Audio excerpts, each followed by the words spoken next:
For me, addressing climate change is how are we going to protect the most vulnerable? We have the moral responsibility to do everything to put us on track to a maximum temperature of 1.5.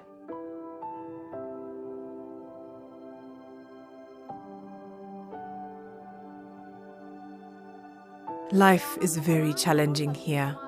It hasn't rained for 6 months, and I don't know when it will rain next. For many people around the world, the impact of climate change is devastating. In the north of Ethiopia, they expect rain for up to 4 months a year, but now it rarely really comes. People don't have enough water to survive.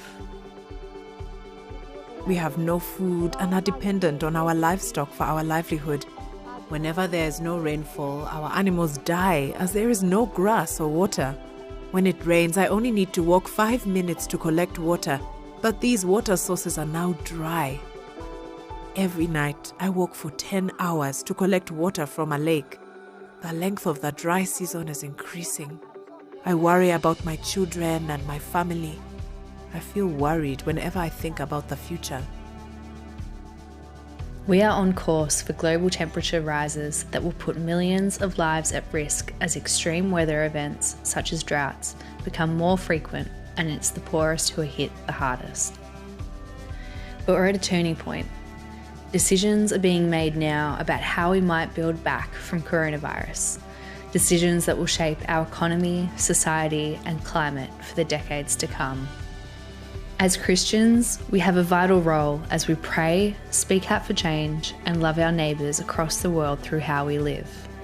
You can help turn the tide on climate change and build a better world for all of us, including people like Obisa. We have a huge potential that has not been unleashed yet. We are facing a world that is forever changed, but that we have the capacity to build much better living conditions for our children, and their children, if we only set our mind to it. Together as the church, let's be a voice of hope in our communities and around the world.